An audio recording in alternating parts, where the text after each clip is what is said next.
Hello and welcome to What a Guy Wants. We're your hosts, Coach Yogesh and Coach Ali. And today's conversation is something that we've all been through at some point in our lives, and that is the topic of loneliness. So, Yogesh, I'm going to hand over to you as I ask, how do you define loneliness for yourself? Yeah, so great question, Ali, and great topic. So, for me, loneliness is that despondent feeling where nothing matters and I feel all alone with myself. That's the feeling of loneliness. I feel that would be the textbook definition of loneliness. And we've had conversations about this previously as well, right? In my life, I felt lonely when I've also had depression. So it's basically a little synonymous. And I'm not sure, I don't have clinical depression, but in the sense, in those phases of life when you're going through a very difficult phase. So think about a heartbreak we've had. Think about a time we've been rejected. And at that point of time, the world is coming crashing down. And for me, loneliness at that time is a feeling of I'm going through this alone. Only I understand what's happening with me. And it's also a little bit of what's the meaning of anything? Like it's a meaninglessness. What's the use of anything? The worthlessness of everything, the futility of everything. So, loneliness would mean that I'm feeling all of those negative feelings and it's only happening to me. Wow, that's very powerful. And of course, having been through it myself in some shape or form, I'm just curious to know, if we want to dissect this completely, is it possible for you to go to a particular event in your life where you actually went through this and what you experienced through this process and how you came out of it? Oh, yeah. I think for me, it's been a cycle of having gone through this two, three times of those phases. I call myself that was a phase where I was very identified with those kind of feelings. So, generally, I would say one of the first times I felt it was when I had my heartbreak. I really liked this girl in high school, and we used to talk every day. We used to talk on the phone. We went movie together. We became very close friends. And basically, it didn't last. The situationship, dating, relationship, I don't know what to call that, was basically baby puppy love. It didn't last. But when that didn't go through, I saw myself from that point of time where high school ended and I went to Canada to study. I felt very lonely in the sense that I was feeling heartbroken about that. And I would listen to sad songs. I would think about this person all the time. And I would only think of me and that person in the world. So basically, what I did was the person with whom I couldn't have the relationship. I'm only thinking of them and myself in the world. So I'm the most alone guy in the world. And I'm listening to a lot of sad songs to give more power to that same feeling. So I feel those are the things that happened with me when I was, say, 16, 17, happened again in different forms. How did I get out of it? Honestly, when a heart breaks, it mends. For me, it used to take like 3 years for it to mend. And time heals, things heal. But I feel now, knowing what I know now, actually, you can heal it much more faster. You can heal it, you can get out of it much more quicker. And I'm now realizing that it was a choice to be in it, to be lonely, and then eventually to be depressed. So I was in that phase of my life, I was in that mindset.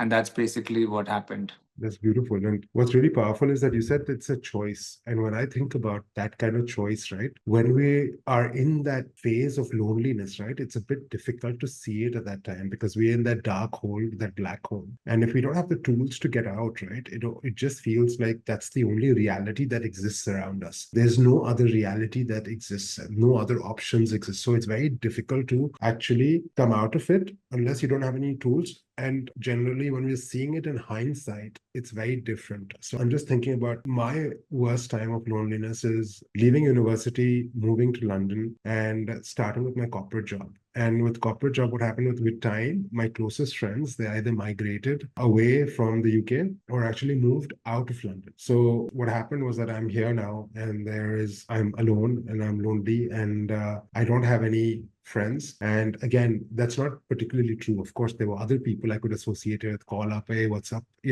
Just friends were not so close, and I could have made an attempt, but at the same time, I was just so stuck in my own feeling of being lonely, right? So I remember weekends where I'd go home on a Friday evening and I'd be alone and I would leave home Monday for work. And throughout that part, all I wanted to do was be alone. And it was also a very, I would say it's probably the most depressing phase of my life, because it was not only the aspect of being alone where I was actually feeling lonely, but again, it was also the feeling of loneliness when I went to work. So it was more about this place, and it's coming up like, these people are so like accomplished. They're doing so many things. How did, like, the conversation is like, how did a loser like me get into an investment bank? How did I do that? At the same time, also, it was more like, oh, you know what? Getting into an investment bank was the promised land. And once I get to that promised land, I will finally be happy in life. And for me, it was more like, oh, you know what? I've been conned in life.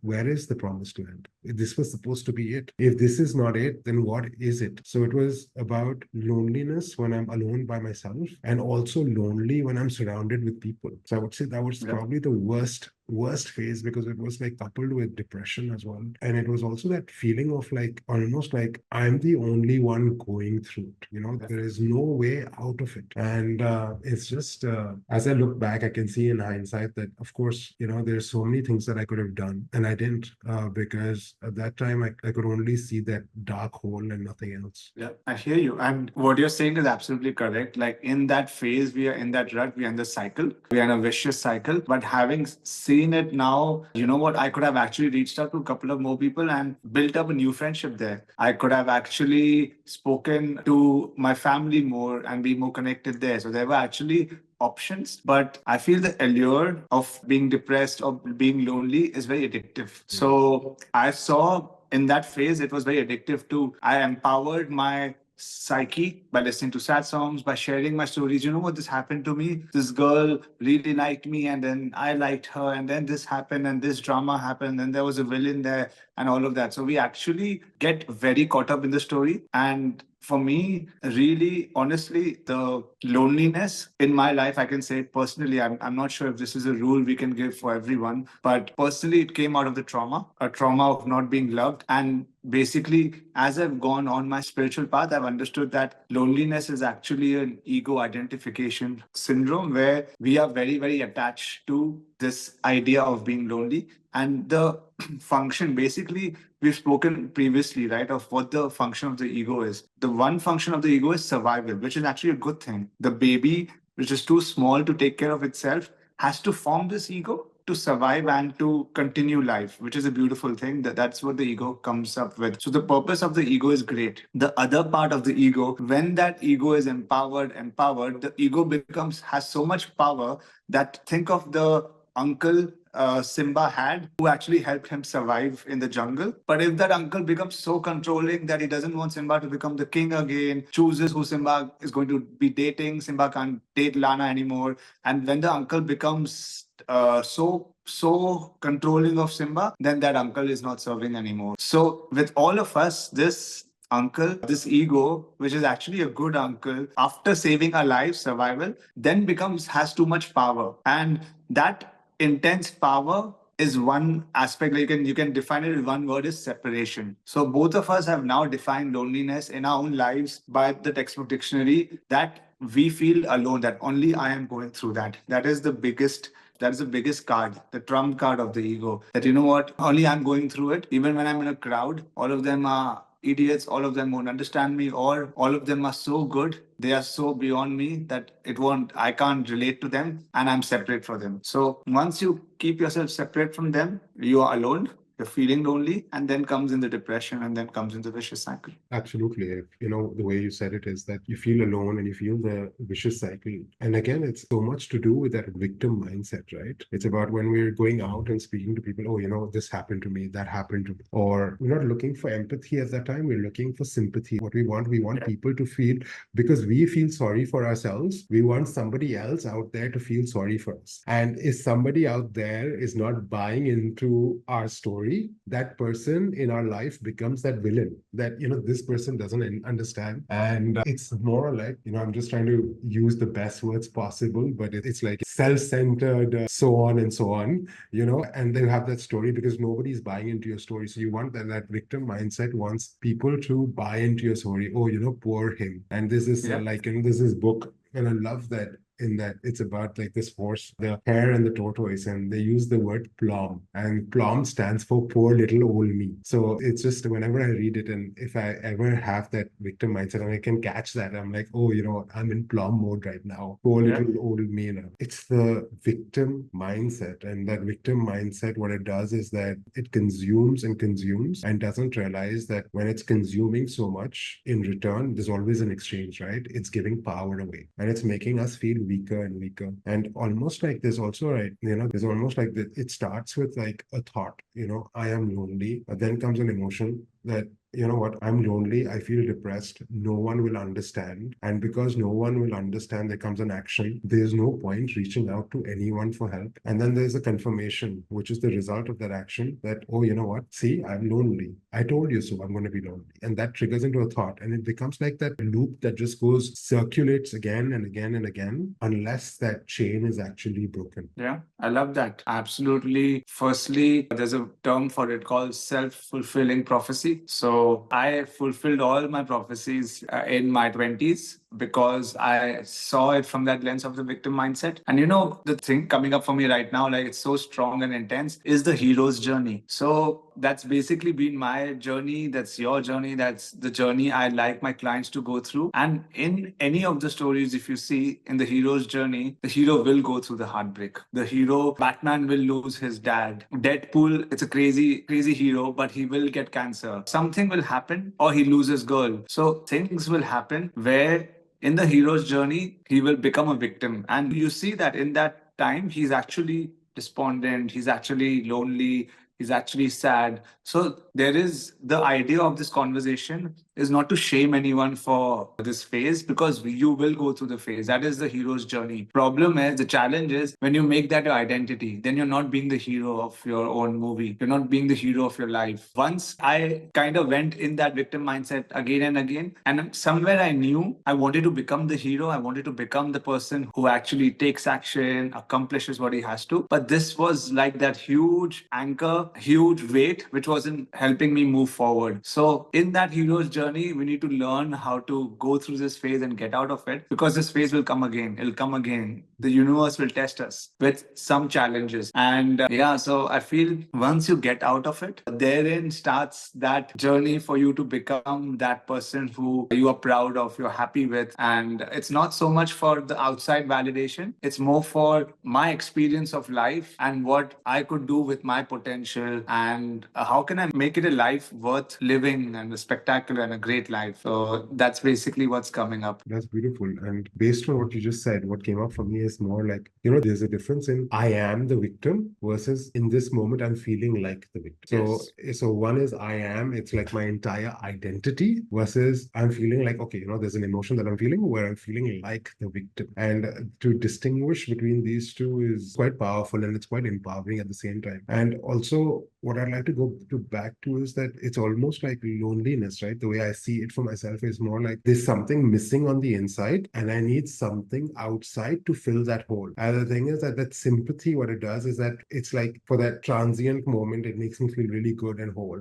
And then again, once that moment is over, that hole is back because it's not actually been filled. It's just been, there's a patch that's put on top of it and that patch is removed. So it's what I'm going to is that it's almost like in order to fill something internally, we're trying to get something from externally. And maybe our way of looking has been all wrong because something internally can only be fulfilled with something internal. Absolutely. And the crazy thing is, and you know what, newsflash, that internal thing does not even need to be filled. It's just once you actually see the different perspective, you'll see that actually internally there's a whole waterfall, an ocean, a fountain. There's so much of it there. And we just need to change our perspectives to it. And I guess that's basically as coaches, as healers, that's what we are doing. I'm doing it for my own life and I'm doing it for my client's life. And you just hit the nail on the head that it is an internal thing. And I'm actually curious, dude. I'm curious to know, like, when you say that it doesn't need to be filled, I want to know more about that because I have a different perspective on it. So I'm just curious to know that what you think when you say it doesn't need to be filled. Can you expand on that? Yeah. So imagine there is a whole oasis right next to you, okay? And you're in the desert, and your mindset is that everything that looks like water is a mirage, okay? It's not true. And what will happen is every time I see something and it seems like it's flashing and it's like water, be like, nah, you know what? I've been tricked 2 times in my life. Screw that. I'm not even going to take the effort. So I'm just going to walk in and wallow in my misery and get like snippets of water just to survive. Someone coming in, beg them and get there and just keep going that. And I can live my entire life that way because I'm so convinced that there is nothing here, that breadcrumbs and a little bit here and there is what I deserve and what I will get. That is my expectation, and that's basically a whole ceiling there. And we live our lives that way. But when we really, really open ourselves to, you know what, there is an ocean, there is something there, you'll see, you will find it. And the key to the internal work is actually just locating the ocean. So having the belief, having the faith, having the trust that there is an ocean there. And that's one of the reasons why a lot of people are so committed to their practice. So say how I have been so convinced on for my spiritual path is because of the love and reverence I have for my guru. So my guru is someone who I have been initiated with, and I have seen him so steadfast in his faith in what actually is true that he hasn't given us exactly the same analogy that we're in the desert and all of it. But I've gotten this analogy because I've seen my love for him, and he's basically convinced me from one perspective that there is that oasis within. So that is why there is a lot of commitment and energy to go and look for it, and optimism to look for it. So that brings me back to tie it all up is the abundance is already inside. What do I really believe in? So I can actually believe in lack, that is not there, and it will be true. And I can believe it in the abundance that it is flowing, and that will also be true. And you will see evidence of it in your life. You will see miracles happening. You will see synchronicities. So that's basically how you get more energy to keep going into that direction. And you'll see stories from people passing by in the desert that, there it is. And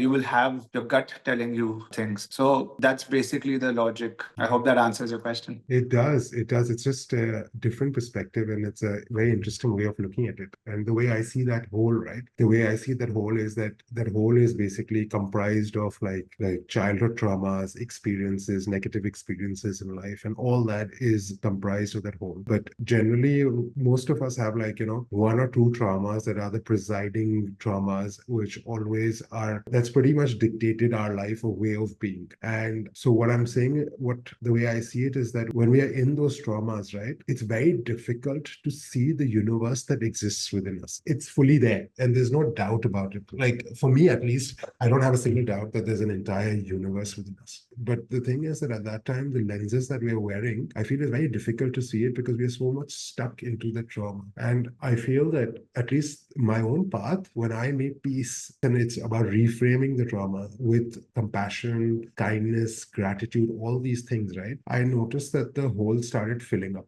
It started becoming smaller and smaller and smaller. And I think that healing is a journey, so that hole always exists. But as the smaller the hole gets, right, I feel that we are able to see the universe around us because our judgment is not so clouded, and our lens also changes. It changes. We see things differently. So we're both aiming for the same thing. It's just a different approach of going about. And there is no right or wrong approach. What you just said is actually more from the psychological, the mind perspective. What I was talking more was from the soul perspective. But if you see it from a psychological, if you want to see it from that perspective, it's also very straightforward. As we already said, yes, this cycle in which we work is very addictive. So I was in this cycle for a long time, close to a decade. Why was I in this cycle? Because I didn't know any better. So the consciousness hadn't risen. So I was still in the cycle.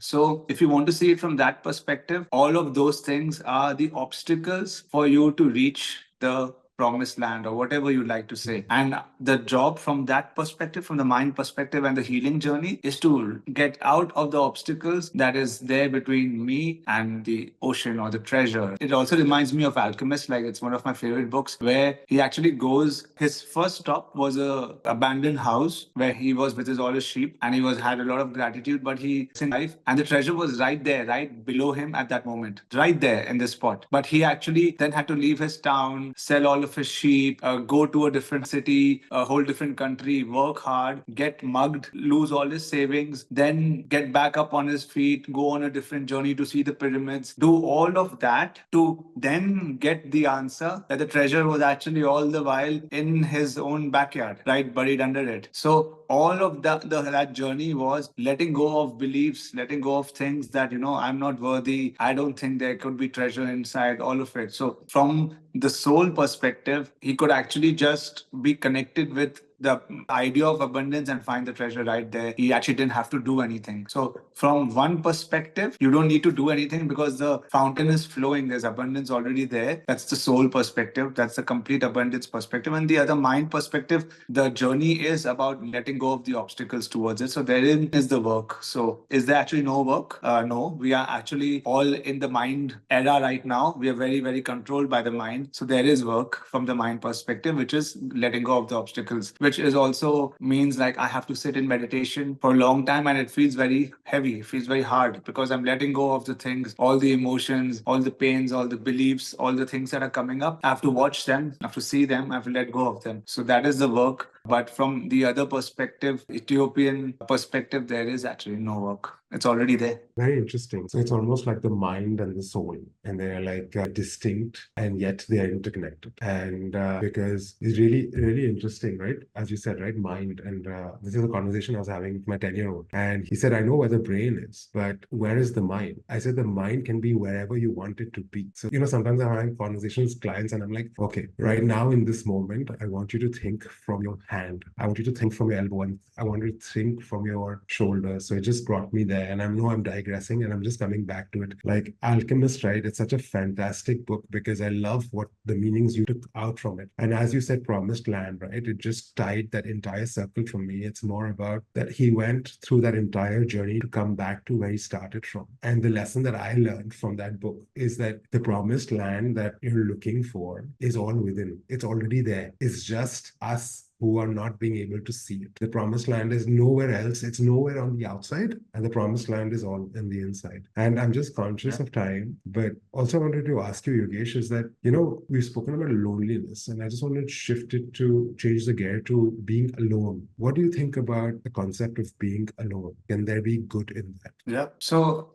we've gone a long way of talking about the negative aspects of loneliness. So that aspect of loneliness is actually the separation aspect. So I'm different from others. I'm not good enough. And that's also the mindset aspects of what we spoke and established. That's the victim mindset. The positive side of loneliness is actually solitude, which is actually ironically also the solution to it. So in one aspect, I was alone by myself after a heartbreak, just listening to sad songs and feeling pity for myself. I'm actually being lonely, but I'm alone. There's another conscious choice of being alone, which is solitude. Again, these are all my definitions. I would say let's forget the words, solitude, loneliness, all of it. Just look at the energy behind it, look at the mindset behind it. The mindset behind solitude is actually love and connection to everyone. So I feel connected to everyone. I feel a lot of love for everyone. However, I can only serve, I can only be more patient, I can only be more loving, I can only be more caring if I take out time to sit with myself, to fill my own cup, to feel a little bit more better, to remove things which I have to remove, which don't serve me. So from that perspective, solitude is actually the answer to loneliness. But the problem is the answer to one physical thing of separating ourselves is actually separating ourselves. But in this separating ourselves, it is with the intention of love and actually then going back in to connect with people in a more better way, to show up in a more better way. So solitude is one of the biggest answers to getting out of your victim mindset as well. But it's again, it's such an intricate answer, right? Because the mode of action is pretty much same, but it's just how you do it with what is your mindset behind it is the whole game changing thing. So I've spent as much time. So I'll tell you one thing. Yeah. Previously in my life, in my 20s, I used to, and actually not even in my 20s, even currently as early as a few months back, I would always talk myself as I'm a lone wolf. Okay. And someone caught me, I think you caught me on it, a friend of mine caught me speaking about that. And that was remnants of the loneliness which was still there. And me showing up as a lone wolf was actually a separation. Like, either, oh, you know what, people aren't as spiritual as me. Let me separate myself from them. Oh, I don't connect with them 200 on 100. Let me separate myself from them. So the lone wolf mindset was, you know what, I'm a lone wolf. I'm separate from others. Versus I am a person who enjoys my solitude because I like my me time so that I can serve better, so that I can coach better, so that I can be a better human being. All of that is just a mind game. It's just a perspective and a mindset shift. So yeah, from that perspective, being alone is the best thing you could do for yourself. I agree 100% because,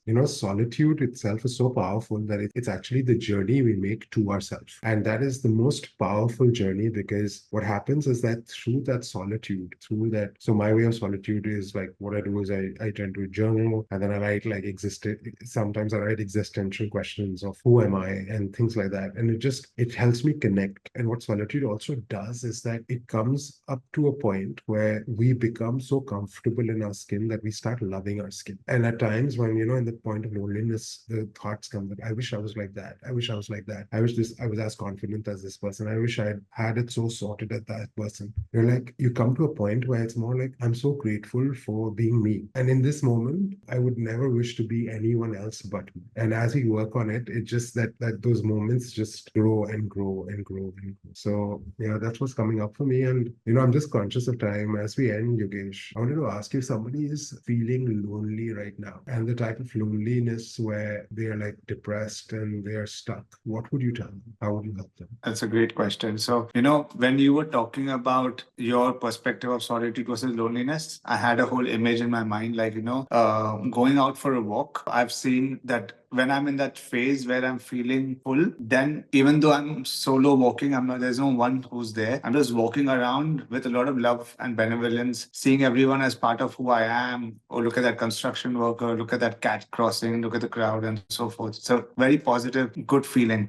Versus another time when I'm actually feeling very lonely and shit about myself. I'm irritated by the crowd. The construction worker seems confrontational. Everything feels wrong. So it is an internal challenge. So if you're feeling lonely, it's an internal problem. How can you solve the internal problem? There are some external tools to solve it. But at the end of the day, it is a process, learning the process of shifting that mindset. I feel the best way to do it is with someone because how I've accelerated my shift is through a coach, because when I'm actually talking about it, all the blind sides which I have are actually being seen by the coach, and he's actually pointing it out and challenging me and letting me see them also. So once you have actually that trust with someone who's actually giving you feedback and helping you shift it, the process just accelerated. If a coach is something that is beyond you right now, I would say the best way is be aware of the internal feelings. So I feel the separation, when I was in that separation, when I was feeling lonely and I was feeling that, I knew, right now I know there were choices I could make. But at that moment of time, I didn't know there were choices I could make. So what's the difference? It's actually just the level of consciousness, the level of awareness. So just writing down the whole story and having a practice of writing it down. See, it's very hard. Like I've known when in that moment, I've said, okay, you know what, I'll commit to write it down and all of it. But after writing it down, the act of writing down also feels heavy. So we then kind of eke out of it, get it out of a system, procrastinate on it. So just making it a ritual and making it a promise to yourself will do it. Having someone, you don't need to have a professional coach, but you can actually have someone to keep you accountable. That is something which doesn't require much expertise. It requires some levels of expertise to follow up, challenge you, be kind, be empathetic. But making someone accountable to a task you're doing, a ritual you want to practice, that could be another way to get out of it. I love what you just said, and I'm just going to make something that's really powerful. And it's one of those things when I was journaling, it's a resistance I came up is that it's almost like when we're journaling, we believe that we have to journal in a certain way. And what I'd like to add is that, you know what, whilst you're journaling, right, if you want to take that hurt out, right, use the language that's coming for you and use it shamelessly. If you want to abuse, abuse. If you want to scribble, scribble. If you want to break the pen whilst writing, break the pen. Like, whatever emotions are coming for you are just valid. As long as you're not causing harm to anyone or anything, and it's just your pen and the paper, and you're just taking it down and writing it down. And let go of the shame, knowing that nobody else is going to read it except for you. And after that, bury the paper, burn the paper, do anything you want to the paper, but at least get it out. And that's really not, and get it out shamelessly. If you have to abuse, you have to be whatever way that comes up for you is right for you. And just go ahead with that and, like, release it. And, I feel that, like, sometimes, like, abusive words are so powerful, and they're at times they're so beautiful. And these are one of the times, and I think they're extremely beautiful. If they need to be used, please use them. So that's the ending bits that I have from my side. And again, thank you so much for tuning in. Thank you so much for listening. If this podcast has benefited you in any way, then hit the follow and bell icons below. As always, this space is yours. So use the Q&A to put in your thoughts or your challenges. After all, to that little share of yours, you never know who you might be helping. Have a super awesome day.